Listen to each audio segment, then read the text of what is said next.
My name is Christine Marquette, and I'm a registered dietitian with the Austin Regional Clinic, and I'm going to talk to you about how to avoid irritating an ulcer. An ulcer is actually a type of open lesion or sore that can be found either on the skin or in the mucous membranes. When most people think of ulcers, they typically are thinking of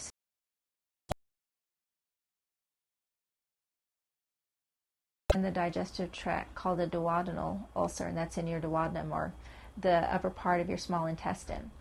The same things can irritate both. Caffeine can definitely irritate both a stomach or a duodenal ulcer. The reason why is because caffeine can actually stimulate acid secretion. So for that reason, you want to limit or avoid caffeine as much as possible. Another irritant to ulcers, if you already have an ulcer, you want to make sure that you avoid alcohol or anything that contains alcohol. That would include some medications like cough syrups. Another thing that irritates ulcers is smoking. So that's a good reason to quit smoking if you're a smoker, because that definitely can irritate ulcers. In addition, there are some medications that can cause irritation to ulcers, things like aspirin and other non-steroidal anti-inflammatories such as ibuprofen.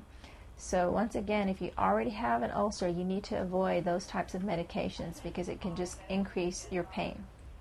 In the past, it was thought that certain foods, spicy foods, may cause irritation, but what has been found more recently is that typically those don't have a huge impact on actual ulcers. So it may not necessarily be that you have to avoid spicy food, but that is a bit of an individual thing. If you know that you have a food that causes you heartburn or any other type of gastric upset and you do have an ulcer as well, it's best to avoid that particular type of food.